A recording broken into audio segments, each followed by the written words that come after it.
Mafia Boss pretended to sleep under a tree. Then the maid's toddler melted his cold heart forever. What could happen beneath a single tree to change someone's heart? And why would a toddler become the center of such an unforgettable moment? Hello, everyone, and welcome back to the channel. We are so happy you are here to enjoy another heartfelt story with us. Before we begin, please subscribe to the channel and turn on notifications so you never miss our newest stories. Your support helps us continue bringing you meaningful and inspiring storytelling every week. Thank you for being part of this amazing community and for spending your time with us today. Now tell us in the comments, do you believe a simple act of kindness can change a person's life forever? With that thought in mind, let us begin today's unforgettable journey. Sometimes the world reveals a person's true heart only after it has taken away every reason to be kind. On a quiet autumn afternoon, the towering oak tree in Riverside Park cast a wide circle of shade across the fading green grass, sheltering joggers catching their breath, elderly couples feeding birds, and families enjoying the last warm days before winter. Among them lay a man no one seemed eager to notice. His faded gray sweatshirt carried the wrinkles of long hours outdoors. Worn blue jeans were stained with dust from the ground, and an old baseball cap concealed most of his face. To every passing stranger, he looked like another exhausted man with nowhere important to be. No one could have guessed that beneath those ordinary clothes rested Lorenzo DeLuca, a 40-year-old mafia boss whose name commanded respect in boardrooms, private clubs, and luxury penthouses across the city. Today, however, Lorenzo wanted none of that recognition. He had spent years surrounded by people who stood whenever he entered a room, smiled whenever he spoke, and agreed before he had even finished a sentence. Respect had become impossible to separate from fear, admiration impossible to separate from wealth. Somewhere along the way, he had begun wondering whether anyone would still treat him with basic kindness if every symbol of success disappeared. That question had quietly followed him for months, and instead of asking it aloud, he decided to search for the answer himself. Stretching comfortably beneath the giant oak tree, Lorenzo slowed his breathing until it became steady and peaceful, keeping his eyes closed while listening to the rhythm of the park around him. Children laughed from the nearby playground. Bicycle tires rolled gently along winding paths. A street musician played a soft melody several yards away, blending with birds singing from branches overhead. Every few minutes, footsteps approached before drifting away again. Some people glanced briefly toward the sleeping stranger, then looked elsewhere. Others crossed to the opposite side of the path without slowing down. One businessman checked his expensive watch before shaking his head almost impatiently. A young couple whispered something to each other before continuing their walk. Nobody stopped. Nobody wondered whether the man beneath the tree needed anything. Lorenzo had expected exactly that. Modern life often moved too quickly to notice quiet struggles. Nearly 40 minutes passed before another pair of footsteps entered the shade. These were slower, lighter, accompanied by the cheerful rhythm of a small child skipping rather than walking. Lorenzo remained perfectly still. A gentle woman's voice soon followed. "Stay close, sweetheart. We still have a few blocks before we get home." The little footsteps suddenly stopped. Silence settled beneath the branches. Then a curious little voice asked the simplest question Lorenzo had heard in years. "Mom, why is that man sleeping outside?" The woman answered softly, her voice carrying both compassion and exhaustion. "I do not know, baby. Sometimes people are carrying burdens we cannot see." Lorenzo felt those words settle deep inside him. They were spoken without judgment, without pity, only understanding. The little boy remained quiet for another moment before asking something else. "Do you think he ate lunch today?" Lorenzo's heartbeat slowed even further. For the first time that afternoon, someone was not wondering who the stranger was. A child was wondering whether he was hungry. And without realizing it, that single innocent question had already begun changing a heart that years of power never could. The little boy looked up at his mother with wide brown eyes that reflected nothing except sincere concern. Amara Johnson adjusted the reusable grocery bag resting on her shoulder before gently smiling down at her son. "We cannot always know someone's story," she said quietly, "but we can always choose to be kind." Eli looked back toward the sleeping stranger beneath the oak tree. His tiny backpack slipped from one shoulder as he slowly unzipped it with careful determination. Inside rested a neatly wrapped turkey sandwich, a bright red apple, and a folded paper napkin that Amara had packed before leaving for work that morning. "Mom," he whispered, "I think he needs lunch more than I do." Amara instinctively reached toward the backpack. "Sweetheart, that is the only lunch we packed for today. You said you wanted to eat after we played at the park." Eli nodded without hesitation. "I know, but we have dinner at home later." "Maybe he does not." His answer was so simple that it left no room for complicated arguments. Amara studied her son's gentle face for a long moment before slowly lowering her hand. She knew kindness was never convenient. It often asked people to give something they had planned to keep. Kneeling beside him, she carefully brushed a curl away from his forehead. "If you are sure," she said softly, "then make sure you leave it gently so you do not wake him." Eli smiled with quiet excitement. Holding the sandwich with both hands as though carrying something precious, he walked across the soft grass until he stood only a few feet from Lorenzo. The great oak tree filtered warm afternoon sunlight across the ground, scattering dancing patches of light over the stranger's worn sweatshirt. Lorenzo kept his breathing slow and steady, though every sound now seemed remarkably clear. He heard the tiny footsteps stop beside him. He heard the paper wrapping rustle softly. Then he heard the sandwich being placed carefully on the grass within easy reach of his hand. A few seconds later, the little apple joined it. "Everybody should have fruit too," Eli whispered. Lorenzo felt an unexpected tightness in his chest. Years of expensive charity dinners and public donations had never moved him the way those 6 innocent words did. He remained perfectly still as Eli reached into his backpack one last time. The little boy removed a blue crayon and the folded napkin his mother had packed. Resting on one knee, he slowly drew several uneven stars across one corner before carefully printing the words, "Have nice day." The letters leaned in different directions, imperfect in every possible way, but filled with more sincerity than any handwritten note Lorenzo had received in years.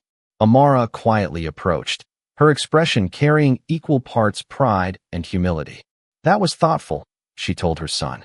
"Now let us leave him to rest." Before turning away, Eli looked one last time at the sleeping stranger. "I hope somebody is waiting for him," he said softly. "Nobody should feel alone." Amara gently took his small hand, and together they continued down the winding park path until their voices faded into the distance. Only after the silence returned did Lorenzo slowly open his eyes. The turkey sandwich, the shiny apple, and the little napkin covered with crooked blue stars rested beside him like priceless treasures. He carefully picked up the napkin, reading the child's uneven words again and again, while a feeling he had almost forgotten quietly began finding its way back into his heart. For several long minutes, Lorenzo remained exactly where he was, the sounds of Riverside Park continuing around him as though nothing extraordinary had happened. Children laughed in the distance, squirrels darted across the grass beneath the towering oak, and a gentle breeze carried the scent of fallen leaves through the afternoon air. Yet for Lorenzo, the world no longer felt quite the same. He slowly reached for the neatly wrapped sandwich, careful not to disturb the little napkin resting beside it. The blue crayon stars immediately caught his attention. They were uneven, imperfect, and wonderfully honest. Beneath them, the child's careful handwriting read, "Have nice day." Lorenzo smiled faintly. The grammar was not perfect, but the kindness certainly was. He folded the napkin with surprising care and slipped it into the inside pocket of his sweatshirt before taking a bite of the sandwich.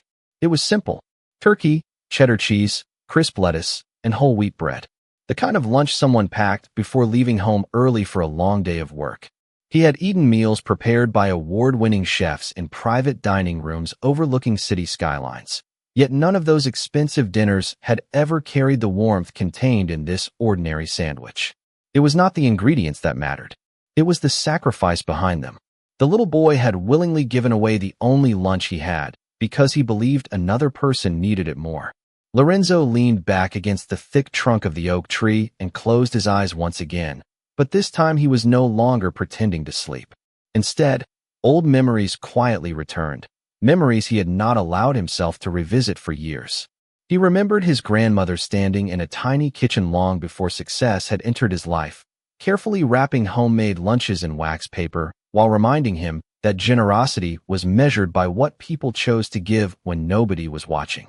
She used to say that anyone could be generous after becoming wealthy, but true character appeared when kindness required sacrifice. At the time, he had listened without fully understanding. Somewhere between building businesses, attending endless meetings, and living inside a world where every conversation seemed connected to money or influence, those lessons had slowly faded into the background. Today, beneath an old oak tree, a 4-year-old child had somehow spoken the same truth without realizing it. Lorenzo reached into his pocket and gently touched the folded napkin once more. It felt strangely valuable, as though the paper carried something no amount of money could ever purchase. After a long silence, he removed a small phone from his pocket and quietly called the only person he trusted with personal matters. Daniel answered almost immediately. "Good afternoon, sir." Lorenzo looked toward the path where Amara and Eli had disappeared. "Daniel, I need you to help me find someone." There was no urgency in his voice, only quiet certainty. "Of course," Daniel replied. "Who are we looking for?" Lorenzo paused before answering, choosing his words carefully. "A woman named Amara Johnson and her little son. I do not want them disturbed. I do not want them questioned. I only want to know whether life has been kind to the people who were kind to a complete stranger." Daniel recognized something unfamiliar in Lorenzo's voice, something softer than he had ever heard before. "I understand," he said simply. As the call ended, Lorenzo stood beneath the great oak tree and looked once more at the place where a child had quietly changed the direction of his afternoon. Deep inside, he sensed that this unexpected meeting had not reached its ending. Somehow, it felt much more like the beginning of a story that neither of them had planned to write. The following morning, sunlight streamed through the tall windows of DeLuca Manor, casting long golden reflections across polished marble floors, but Lorenzo's attention remained fixed on the folded paper napkin resting beside his untouched cup of coffee. The uneven blue stars seemed strangely alive beneath the morning light, quietly reminding him of a conversation that had lasted only a few minutes yet refused to leave his thoughts. For the first time in years, the day's business schedule remained unopened while he found himself wondering about two complete strangers instead of financial reports or investment meetings. Right on time, Daniel entered the study carrying a slim leather folder. He had worked beside Lorenzo for more than a decade and immediately sensed something had changed. Usually, mornings began with contracts, appointments, and conference calls. Today, the first thing Lorenzo asked was, "Did you find them?" Daniel nodded respectfully before placing the folder on the walnut desk. "Only the information you requested, nothing more." Lorenzo opened the folder slowly. The first page contained a simple employment profile. Amara Johnson, 34 years old, residential housekeeping professional, excellent references, reliable employment history, single mother, son, Eli Johnson, age 4, stable rental apartment, no unusual financial concerns. Daniel quietly added, "Every employer described her almost the same way." Lorenzo looked up. "How?" Daniel glanced down at his notes. "Dependable, honest, respectful." One homeowner wrote that she always leaves every home feeling warmer than when she arrived, even though that is not part of her job description. Lorenzo closed the folder halfway. Thoughtful. Warmer. Daniel smiled slightly.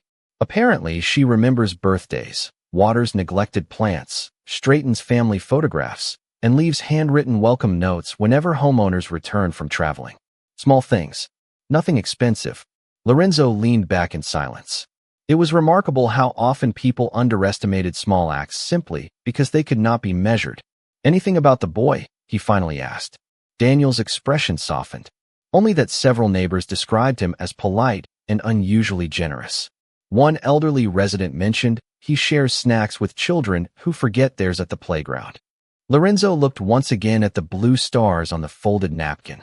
None of this surprised him anymore. Kindness like Eli's had clearly been learned long before they met beneath the oak tree. After a thoughtful pause, Lorenzo stood and walked toward the enormous windows overlooking the estate gardens, where gardeners quietly trimmed hedges beneath the clear autumn sky. "Daniel," he said calmly, "I would like to offer Amara a permanent position here." Daniel blinked with mild surprise. "As part of the household staff?" Lorenzo nodded. "Not because of what happened in the park. Because she has earned the opportunity." Daniel considered the request before asking, "Should she know you were the man beneath the tree?" Lorenzo slowly shook his head. "No.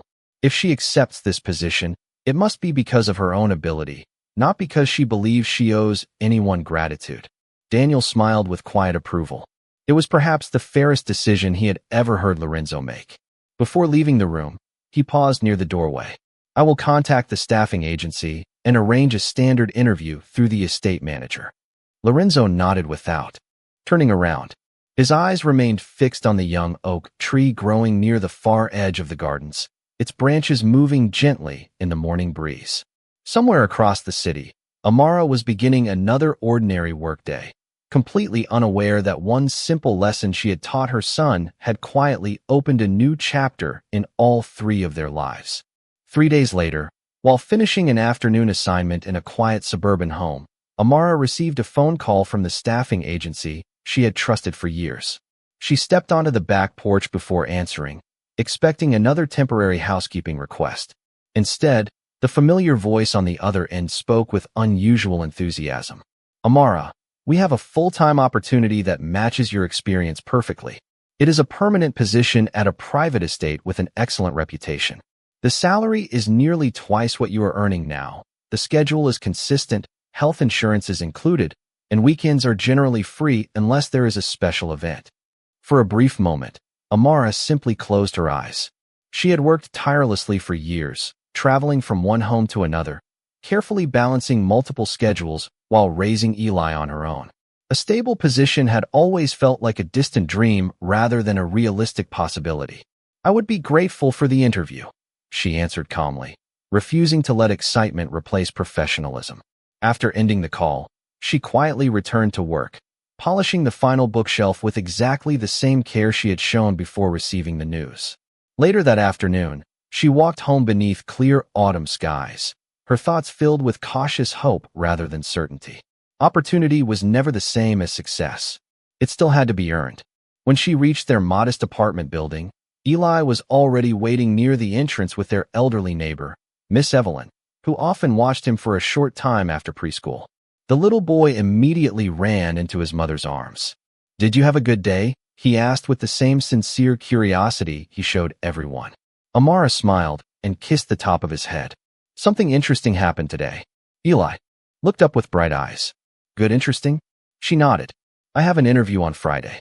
Does that mean you will not have to work in so many houses anymore?" The innocent question caught her by surprise. She realized that even a 4-year-old child noticed the long hours and constant traveling she tried so hard to hide. "Maybe," she answered gently. "If everything goes well, I might work in only one place." Eli's smile grew wider. "Then we could eat dinner together every night." Amara laughed softly, though her eyes became slightly moist. "That would make me very happy too." After thanking Miss Evelyn, the two walked upstairs carrying a small grocery bag filled with bread, milk, apples, and oatmeal. Their apartment was simple but welcoming. Family photographs decorated one wall, colorful crayon drawings covered the refrigerator, and a small plant rested on the kitchen windowsill, where afternoon sunlight always reached it. While preparing dinner, Amara noticed Eli quietly setting 2 plates on the table before adding a third without saying a word. "Who is the extra plate for?" she asked with a smile. Eli looked thoughtful. "Just in case somebody is hungry someday." Amara paused for a moment before kneeling beside him. "That is a beautiful thought," she whispered. "But tonight it is only us." Eli smiled and carefully returned the extra plate to the cabinet. Across the city, Lorenzo stood in the library of DeLuca Manor, reviewing the estate manager's interview schedule. Amara Johnson's name appeared among several qualified applicants, exactly as he had requested. There would be no special treatment, no shortcuts, and no favors. If she joined his household, it would be because her character and her work deserved the opportunity. As he folded the little blue star napkin once again and slipped it safely into his jacket pocket, Lorenzo quietly realized he was no longer hoping to repay an act of kindness. He was hoping to build a home where kindness could quietly grow every single day. Friday morning arrived with crisp autumn air and a sky so clear it seemed to promise new beginnings. Amara woke before sunrise, quietly preparing breakfast while Eli still slept. Beneath his favorite blue blanket, she chose her most professional navy dress, polished her comfortable shoes until they reflected the kitchen light, and carefully placed her employment references inside a simple folder. Before leaving, she knelt beside Eli's bed and gently kissed his forehead. The little boy slowly opened his eyes and smiled. "Is today the interview?" he asked sleepily. Amara nodded. "It is." Eli reached beneath his pillow and pulled out a folded drawing he had finished the night before. It showed a large house beneath a bright sun with 3 smiling stick figures standing outside. Across the top he had written, in uneven letters, "Good luck, Mom." Amara hugged him tightly before carefully placing the drawing inside her folder beside her references. "I will carry this with me," she whispered. Less than an hour later, she stepped through the elegant front entrance of DeLuca Manor, where polished marble floors reflected warm morning sunlight pouring through towering windows. The estate manager welcomed her with professional courtesy before inviting her into a quiet sitting room overlooking the gardens. While waiting, Amara noticed a housekeeper carefully carrying fresh flowers through the hallway. Without thinking, she held the heavy door open and smiled warmly. "Please, after you." The woman thanked her with genuine appreciation before continuing on. Moments later, a maintenance employee accidentally dropped a box filled with light cleaning supplies near the staircase. Several applicants waiting nearby looked away, anxious not to be distracted before their interviews, but Amara immediately bent down to help gather everything.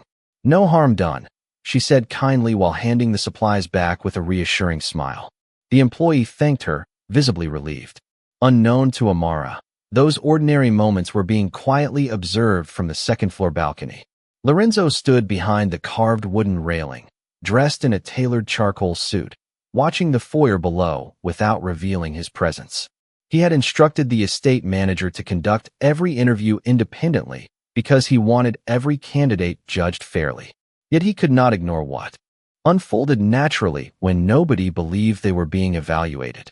Amara treated every person she encountered with exactly the same quiet respect she had shown beneath the old oak tree. There was no performance in her kindness, no effort to impress anyone important. It was simply who she was. The interview itself lasted only 30 minutes. When asked what mattered most in caring for a home, Amara answered thoughtfully. "People remember how a home makes them feel long after they forget how it looked. A clean room brings comfort, but kindness creates peace." The estate manager wrote down her answer word for word. After thanking him for his time, Amara quietly gathered her folder and prepared to leave, never once asking whether she had performed better than the other applicants. Outside, she paused for a brief moment beside the estate gardens, taking one deep breath before walking toward the front gate. Above her, Lorenzo watched silently until she disappeared beyond the long, tree-lined driveway.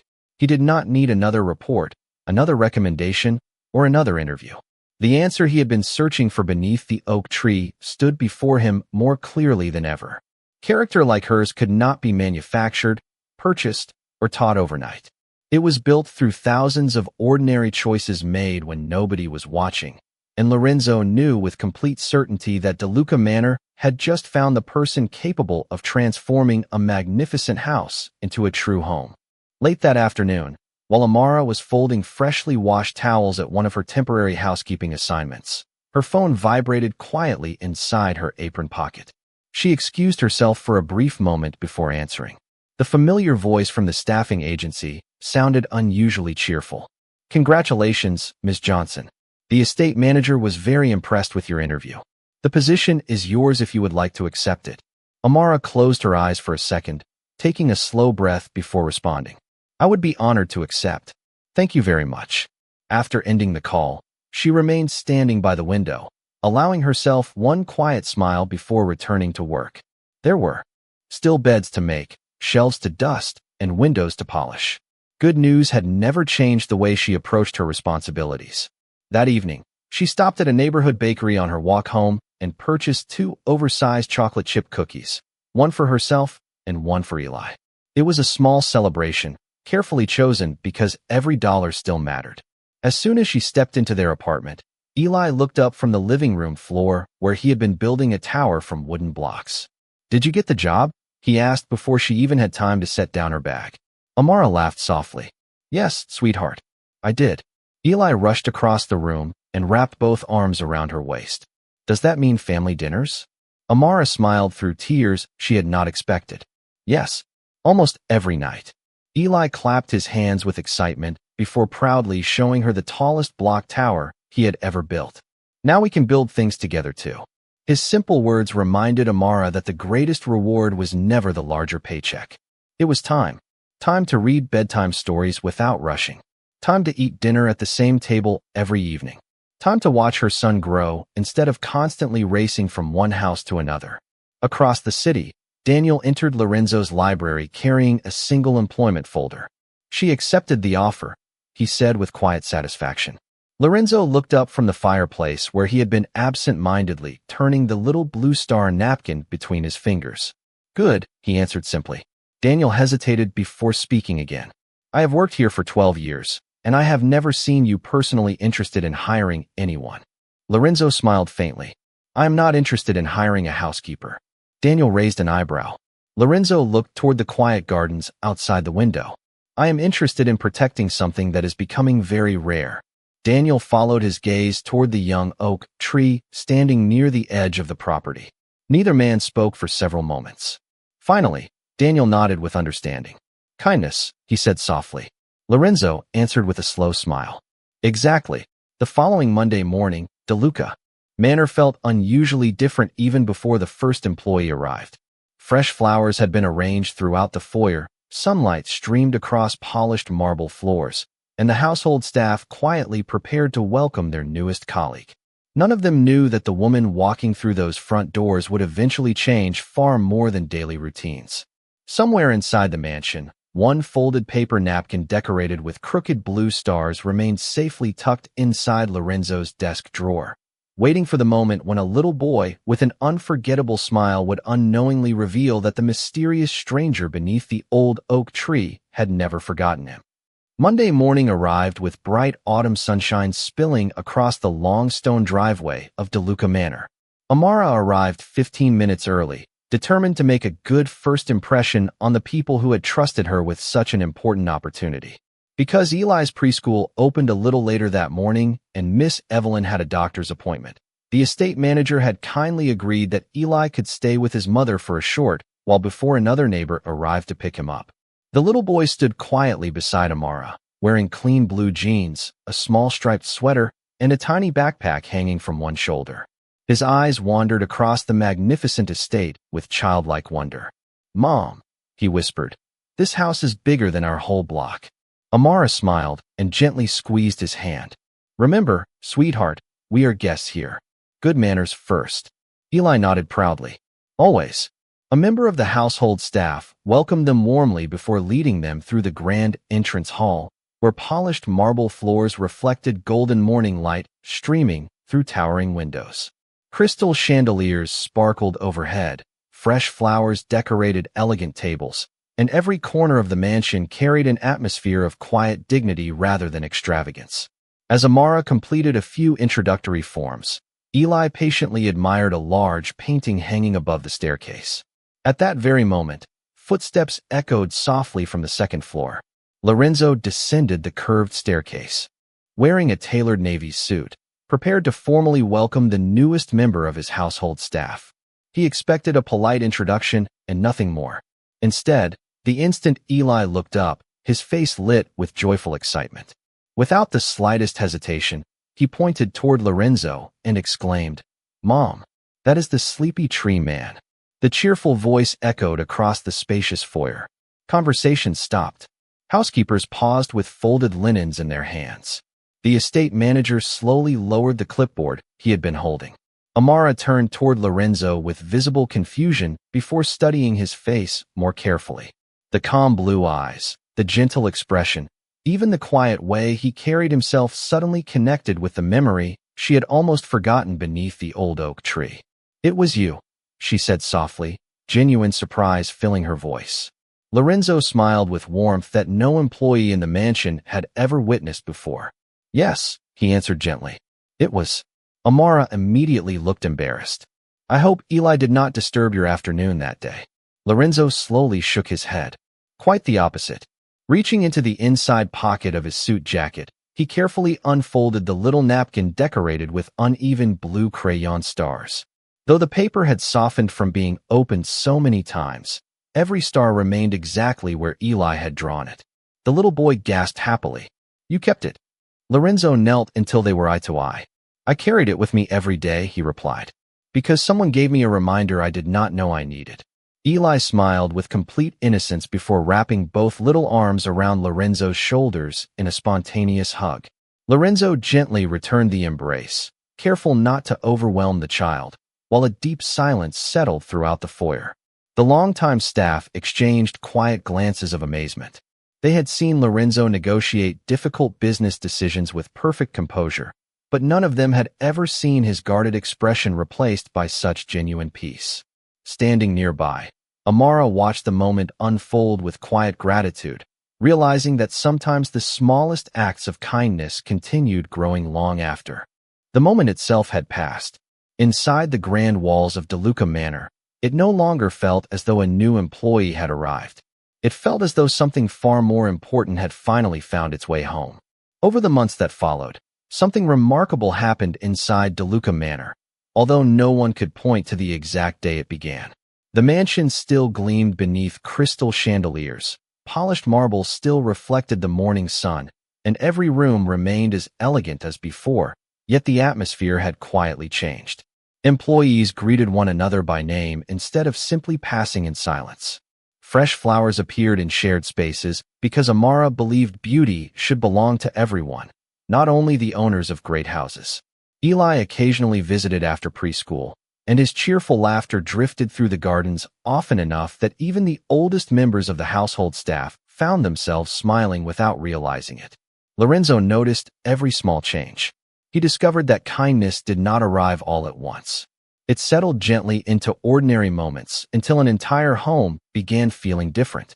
One cool afternoon near the beginning of spring, Lorenzo invited Amara and Eli to walk through the estate gardens after work. Along a quiet path stood a young oak tree that had been planted only weeks earlier, its fresh green leaves moving softly in the afternoon breeze.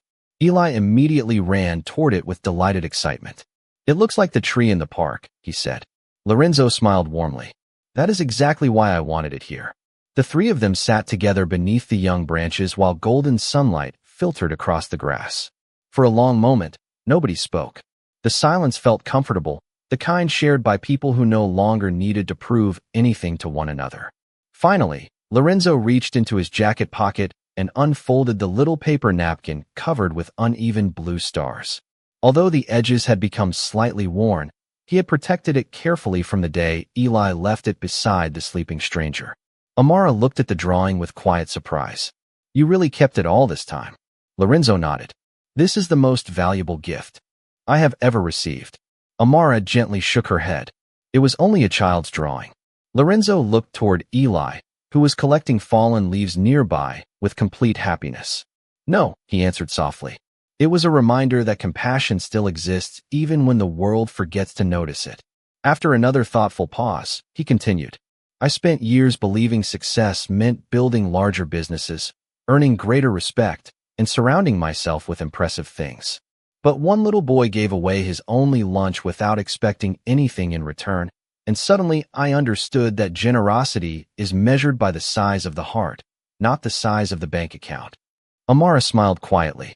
Eli learned that by watching people share with him. Children keep the lessons we live much longer than the lessons we speak. Lorenzo looked around the peaceful gardens, where members of the household staff chatted comfortably while finishing their afternoon work.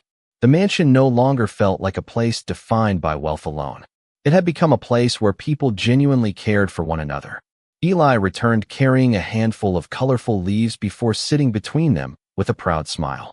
"Now everybody has a tree," he said happily. Lorenzo gently placed one hand on the little boy's shoulder and looked up through the young branches stretching toward the sky. In that quiet moment, he realized the greatest transformation had never been his own success, his reputation, or his accomplishments. It had been learning to see the world again through the honest eyes of a child. And beneath the growing oak, where gratitude replaced loneliness and kindness became the strongest legacy anyone could leave behind, the world quietly remembered what true dignity looked like.